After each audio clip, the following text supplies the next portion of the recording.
کیا آپ نے کبھی سوچا انسان کی کہانی کہاں سے شروع ہوئی؟ وہ لمحہ کیسا تھا جب زمین پر پہلا انسان اترا؟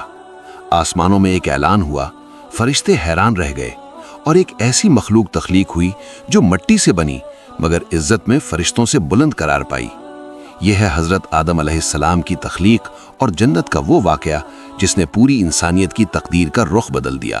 حضرت آدم علیہ السلام نہ صرف پہلے انسان تھے بلکہ پہلے نبی بھی تھے۔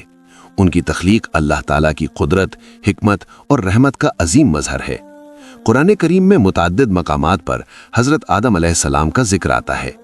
ان کی تخلیق، فرشتوں کا سجدہ، ابلیس کا انکار، جنت میں قیام اور پھر زمین پر نزول، یہ سب انسانی تاریخ کی بنیاد ہیں۔ یہ واقعہ ہمیں بتاتا ہے کہ انسان کی اصل کیا ہے، اس کا مقصد کیا ہے، اور شیطان سے اس کا ازلی معرکہ کیوں شروع ہوا۔ اللہ تعالیٰ نے فرشتوں سے فرمایا، میں زمین میں ایک خلیفہ بنانے والا ہوں۔ فرشتوں نے عرض کیا، کیا آپ وہاں ایسے کو بنائیں گے جو فساد کرے گا اور خون بہائے گا، جبکہ ہم آپ کی حمد و تسبیح کرتے ہیں؟ یہ سوال اعتراض نہیں تھا بلکہ حکمت کو سمجھنے کی کوشش تھی۔ اللہ تعالیٰ نے فرمایا، میں وہ جانتا ہوں جو تم نہیں جانتے۔ پھر مٹی سے، گارے سے، مختلف مراحل سے انسان کی تخلیق شروع ہوئی۔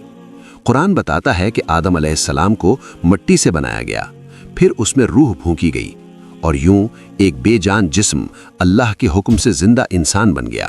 اللہ تعالیٰ نے حضرت آدم علیہ السلام کو تمام اشیاء کے نام سکھائے، پھر فرشتوں کے سامنے پیش کیا اور فرمایا، اگر تم سچے ہو تو ان کے نام بتاؤ۔ فرشتے عاجز ہو گئے۔ انہوں نے کہا، ہمیں صرف وہی علم ہے جو آپ نے ہمیں سکھایا۔ تب حضرت آدم علیہ السلام نے ان سب کے نام بتا دیے۔ یہ لمحہ عظیم تھا۔ انسان کو علم کی بنیاد پر فضیلت دی گئی۔ پھر حکم آیا، آدم کو سجدہ کرو۔ تمام فرشتے سجدے میں گر گئے سوائے ایک کے، ابلیس۔ وہ جنات میں سے تھا مگر عبادت کی وجہ سے فرشتوں کے ساتھ رہتا تھا۔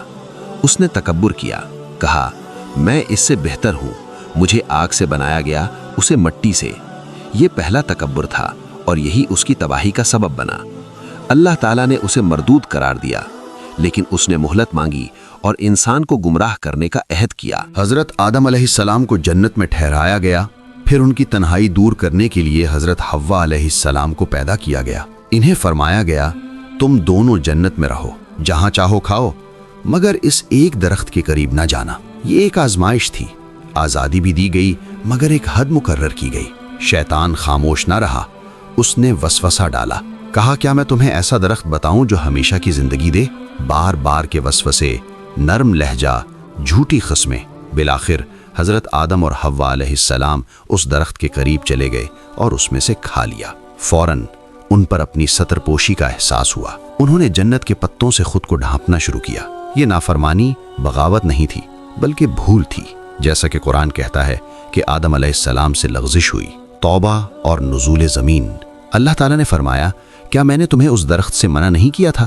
یہ لمحہ سخت تھا لیکن یہاں انسان کی عظمت ظاہر ہوئی۔ حضرت آدم علیہ السلام نے فوراً توبہ کی۔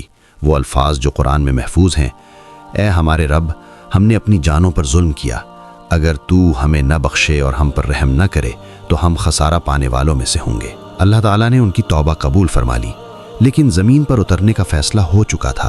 فرمایا گیا، تم سب یہاں سے اتر جاؤ، تم میں سے بعض کے دشمن ہوں گے۔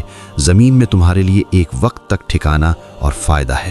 یہ زمین اب انسان کا امتحان گاہ بن چکی تھی۔ تصور کیجئے وہ لمحہ جب جنت کی راحتیں پیچھے رہ گئیں اور زمین کی سختیاں سامنے تھیں۔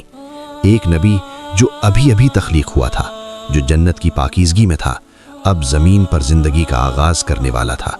لیکن وہ مایوس نہیں تھے کیونکہ ان کے ساتھ اللہ کی ہدایت تھی۔ اللہ تعالیٰ نے وعدہ فرمایا، جب تمہارے پاس میری طرف سے ہدایت آئے تو جو اس کی پیروی کرے گا اسے نہ خوف ہوگا نہ غم۔ حضرت آدم علیہ السلام کی کہانی ہمیں 3 عظیم سبق دیتی ہے۔ پہلا، انسان کی اصل مٹی ہے، اس لیے تکبر نہیں کرنا چاہیے۔ دوسرا، علم انسان کو عزت دیتا ہے۔ تیسرا، غلطی انسان سے ہو سکتی ہے مگر سچی توبہ دروازے کھول دیتی ہے۔ شیطان کا ہتھیار تکبر اور وسوسہ ہے، انسان کا ہتھیار توبہ اور ہدایت۔ آج بھی ہم اسی آزمائش میں ہیں۔ ہر دن ایک انتخاب ہے، ہدایت یا گمراہی۔ اگر ہم حضرت آدم علیہ السلام کی طرح اپنی غلطیوں پر فوراً پلٹ آئیں